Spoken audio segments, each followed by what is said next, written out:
Todavía más. Estamos, hay dos o tres proyectos que quizá te hablen. Sí. ¿Has puesto? Larga función. Dale, César, lo primero. Bueno, hay dos o tres cosas que en el marco más de lo que me interesa, porque sería sobre la cuestión de la autoridad política. Bueno, vamos a continuar con el coloquio. Para esta cuarta y última parte del coloquio vamos a contar con la participación de Gonzalo Sánchez. El doctor Gonzalo Sánchez ya nos acompañó ayer con un pequeño comentario, hoy día vamos a tenerlo más en extenso. Él es, como ayer comenté, historiador, magíster en historia por la Universidad de Essex de Gran Bretaña, doctorado en sociología política por la Escuela de Altos Estudios de París. Es investigador asociado del Instituto de Estudios Políticos y Relaciones Internacionales de la Universidad Nacional de Colombia, de la cual es profesor emérito. Además, es coordinador del Grupo de Trabajo para la Reconstrucción Histórica y la Memoria en torno al surgimiento y evolución de los grupos armados ilegales de la Comisión Nacional de Reparación y Reconciliación de Colombia. Los dejamos con el doctor Gonzalo Sánchez. Muchas gracias. Quisiera, en primer lugar, dedicar estas reflexiones a una persona que nos inspiró mucho, a Carlos Iván de Grego. Y lo digo no como ritual porque efectivamente yo recordaba bien cuando se hacía memoria la presencia, ausencia en este escenario de Carlos Iván. Como Carlos Iván jugó un papel muy importante en la conformación de lo que es hoy el grupo de trabajo de memoria histórica que yo dirijo en Colombia.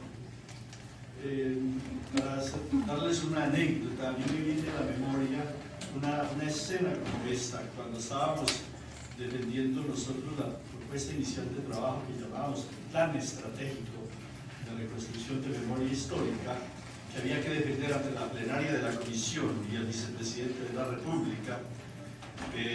Recuerdo muy bien a Carlos Iván que nos asesoraba pasándome papelitos, más o menos a las reacciones que había y a las preguntas que había de todos los comisionados y del propio vicepresidente, casi con un tono, yo no sé si paternal o amistoso, pero en todo caso de una cordialidad y una compenetración muy grande con el trabajo nuestro. El título que Leandro aparece aquí, obviamente, que es casi limitado.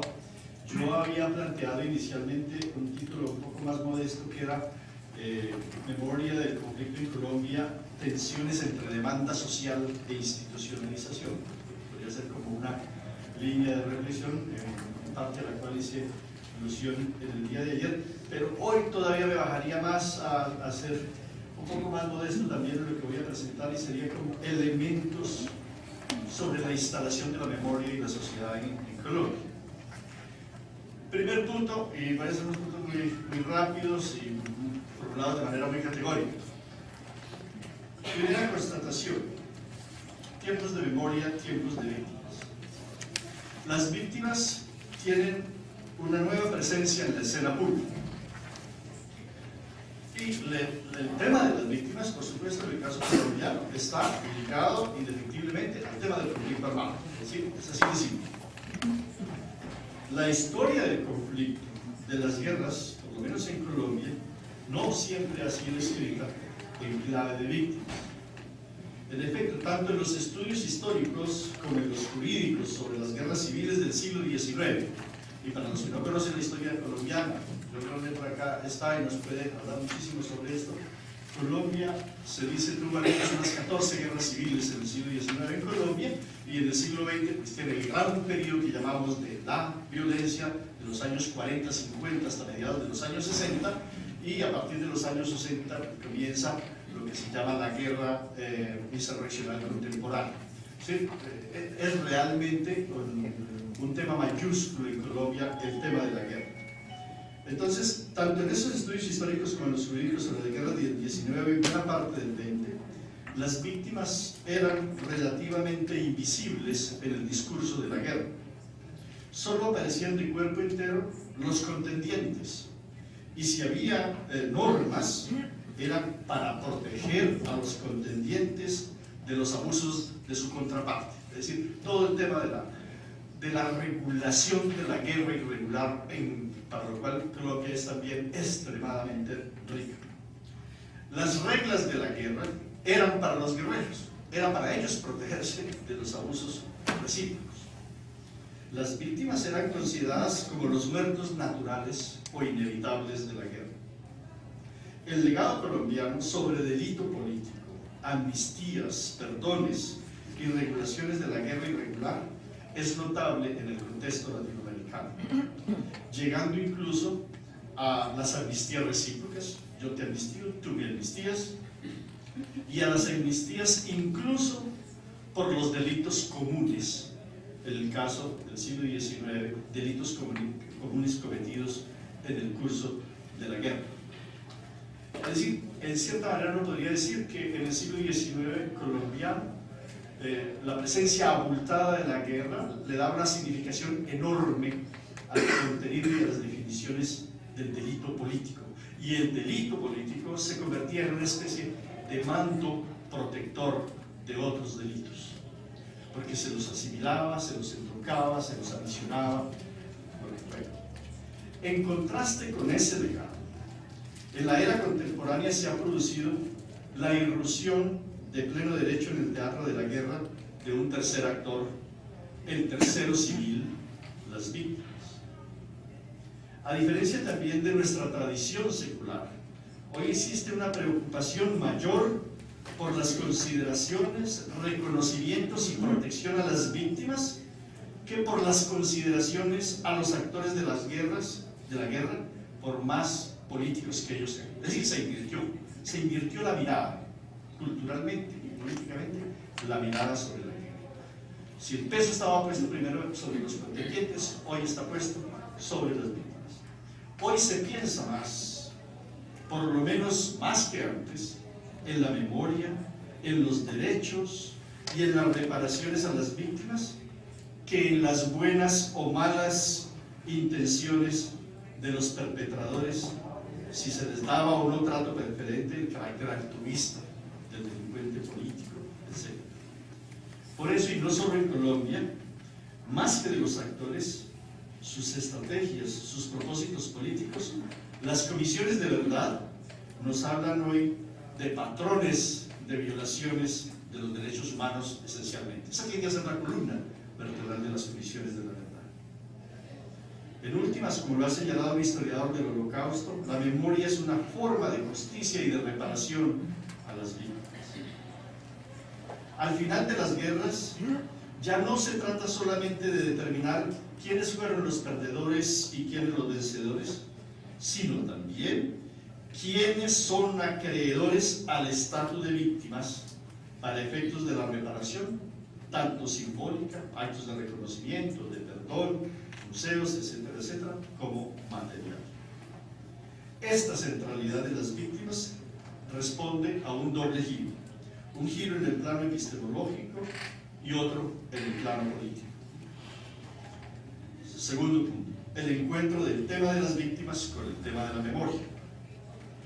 La centralidad de las víctimas está asociada a otra mutación en el campo del conocimiento contemporáneo, lo que se ha llamado el giro subjetivo del pasado, el ingreso a la era de la memoria, a la era testimonial, sobre la cual se ha hablado bastante hoy acá, que según Annette Viviol, bien citada recientemente acá en la mesa, representa una especie de revancha del sujeto contra el estructuralismo que lo había dado por muerto.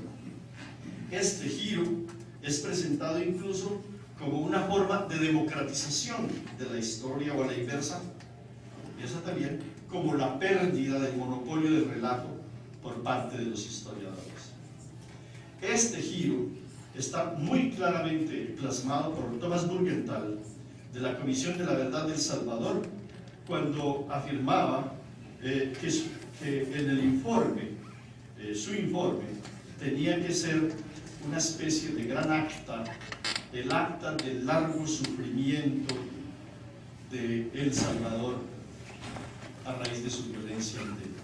El acta del largo sufrimiento, es decir, lo que pudiéramos decir, una mirada sobre la subjetividad colectiva.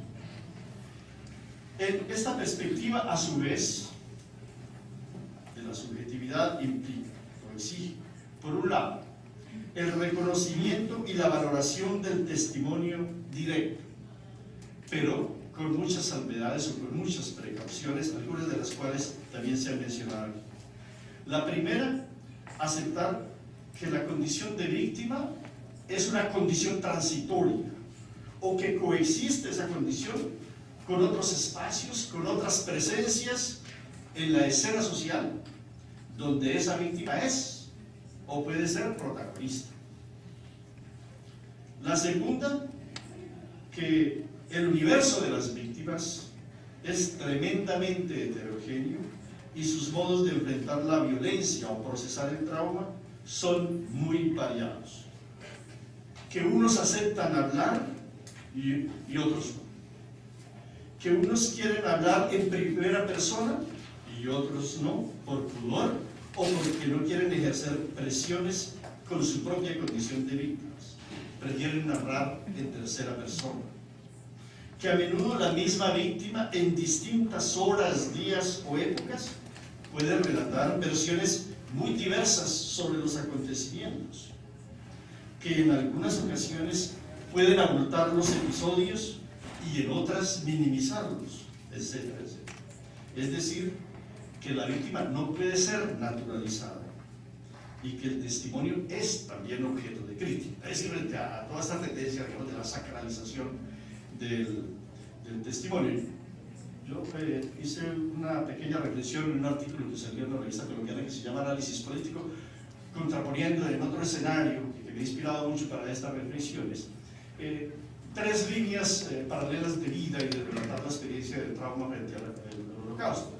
El caso de Primo Levi, que sale inmediatamente a contar, sale desesperadamente a contar, él tiene que hablar, la experiencia traumática lo obliga a contar de manera inmediata. El otro caso, que es el de Jean Améry, que se rebela contra la idea misma de narrar, que casi que le parece vergonzoso narrar, demasiado doloroso narrar, y se pasa 20 años sin narrar. Solo después de 20 años asume la tarea de narrar su experiencia en el Holocausto. Y la tercera, que es la de Jorge Semprún. Jorge Semprún también comienza a hablar muy tarde, 20 o 30 años después de su experiencia en el Holocausto, y nunca habla en primera persona, sino que pone a un personaje a hablar de su propia experiencia. Le parecía, yo no sé si era indigno lo que le parecía, o le parecía que no podría decir lo que tenía que decir si lo decía como él y no a través de esa tercera persona. Eso para señalar eso, que estoy reflexionando también sobre el caso de Colombia. Digamos que las víctimas se plantean de manera muy distintas frente a la experiencia de construcción del relato y frente a la manera como asumen el propio trauma. La tercera es que, como lo señala un analista de la Comisión Surafricana, hablar a nombre de las víctimas, desconociendo su propia voz, petrificando o estandarizando sus necesidades, sus demandas y posiciones en el campo político, hablar así a nombre de ellas, puede también ser una forma de invisibilizarlas. Es decir, los que hablan a menudo suplantan a los que no pueden hablar. Eso es un tema bastante complicado. La cuarta precaución importante es que no, lo señalaba ayer, no todas las víctimas creen en la virtud sanadora de la memoria. Para muchas víctimas la memoria puede ser incluso una amenaza. Es el temor a volver a los horrores del pasado. Lo que Ponciano del Pino llama las memorias tóxicas. Por eso el deber de memoria del que tanto se habla hoy tiene su contrapeso en el derecho del olvido. La quinta acotación es que, en relación con el testimonio, es que es indispensable complementar el testimonio de las víctimas con otros elementos del contexto global para superar la fragmentación de la mirada de las víctimas, fragmentación resultante del impacto desarticulador de la violencia misma. En esta reflexión, yo me he inspirado mucho en las reflexiones obviamente que se hicieron a partir del juicio de Eichmann y de lo que significó el juicio de Eichmann, porque el juicio de Eichmann, y retomado por muchos otros de los historiadores del Holocausto, lo que nos ha mostrado es cómo la voz sola de las víctimas no nos da el cuadro del horror. Muchas veces el cuadro del horror, el cuadro global del horror, lo manejan en los victimarios, porque ellos son los que han definido las estrategias, ellos son los que han definido las modalidades de acción, ellos son los que han hecho los cálculos de lo que quieren lograr a través del ejercicio mismo de la violencia. Entonces, si queremos tener una visión completa del fenómeno, y en el caso colombiano lo estamos haciendo así, aparte de estos trabajos de campo, en el terreno y demás, tenemos un proyecto grande que se llama en Colombia las versiones libres de los paramilitares. Un terreno extremadamente complejo, vuelvo sobre él en el momento, pero simplemente lo que quiero subrayar por el momento es la necesidad precisamente de tener esa voz, porque el efecto, o uno de los efectos determinantes de la violencia es esa, de la desarticulación de las comunidades, la desarticulación de los colectivos y la desarticulación de las miradas. Cada uno vive su experiencia aislada aquí, allá o allí, o bajo esta modalidad de delito, y solamente estos victimarios que han diseñado esas estrategias junto con sus cómplices y demás. Llegamos tarde también a la reflexión sobre esto, también incluso en el tema del holocausto, ustedes saben, la reflexión sobre los beneficiarios económicos del holocausto es una reflexión que es relativamente reciente. En Colombia, bueno, hoy con esta tradición tenemos también la fortuna de tener los ojos alertas sobre eso, y eso ya se está haciendo.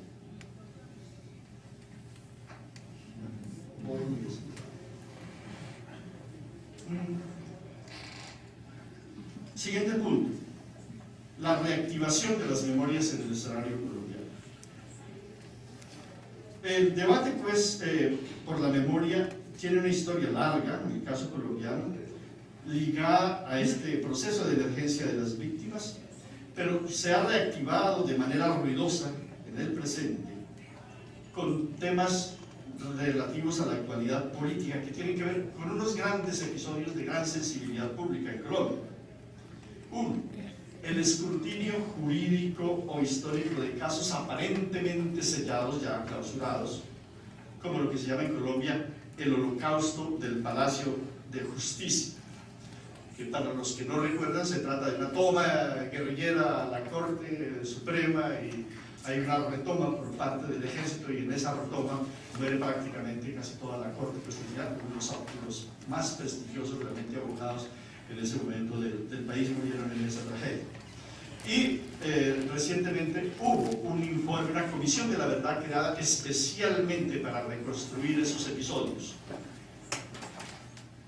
Es un informe del 2005, la Comisión de la Verdad de la Corte Suprema sobre el Palacio de Justicia. Esto reaviva otra vez pues, todo el tema de la memoria, de la violencia, de la responsabilidad de la insurgencia, de las responsabilidades de los militares, de las responsabilidades del propio presidente, que se dice que prácticamente fue secuestrado por los militares en ese momento, antes de salir a la opinión pública, que se había recuperado el palacio, que fue tomado por tanques e incendiado todo de forma contundente frente a los ojos de toda la opinión pública nacional.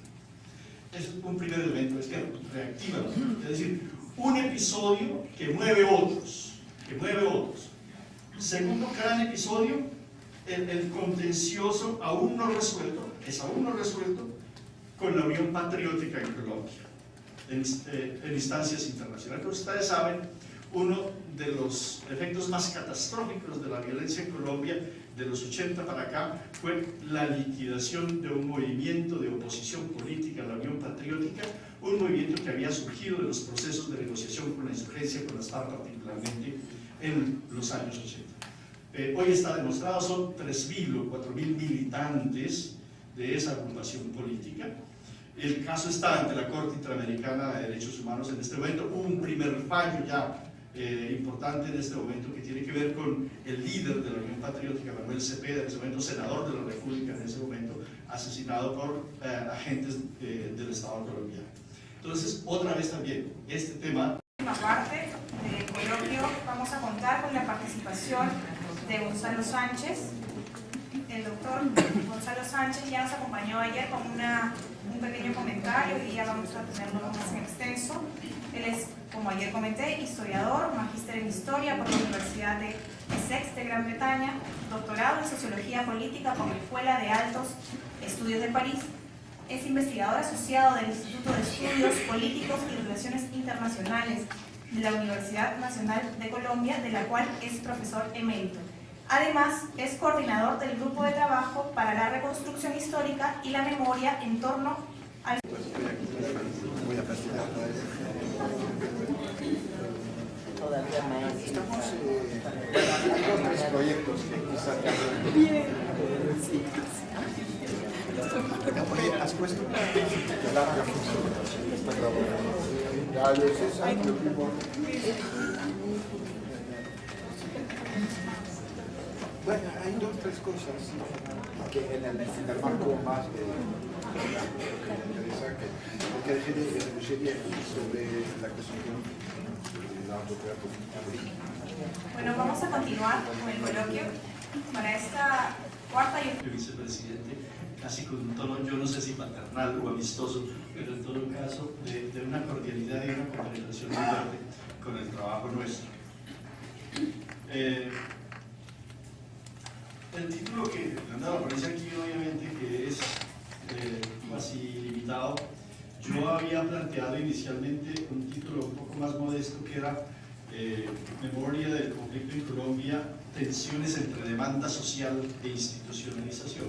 Podría ser como una línea de reflexión, en parte a la cual hice alusión en el día de ayer, pero hoy todavía me bajaría más a hacer... surgimiento y evolución de los grupos armados ilegales de la Comisión Nacional de Reparación y Reconciliación de Colombia. Los dejamos con el doctor Gonzalo Sánchez. Bueno, muchas gracias. Quisiera, en primer lugar, dedicar estas reflexiones a una persona que nos inspiró mucho, a Carlos Iván de Grego. Y lo digo no como ritual porque efectivamente yo recordaba bien cuando se hacía memoria la presencia, ausencia en este escenario de Carlos Iván. Como Carlos Iván jugó un papel muy importante en la conformación de lo que es hoy el grupo de trabajo de memoria histórica que yo dirijo en Colombia. Para darles una anécdota, a mí me viene a la memoria una escena como esta, cuando estábamos defendiendo nosotros la propuesta inicial de trabajo que llamábamos Plan Estratégico de Reconstrucción de Memoria Histórica, que había que defender ante la plenaria de la Comisión y el vicepresidente de la República. Recuerdo muy bien a Carlos Iván que nos asesoraba pasándome papelitos, más o menos a las reacciones que había y a las preguntas que había de todos los comisionados y del propio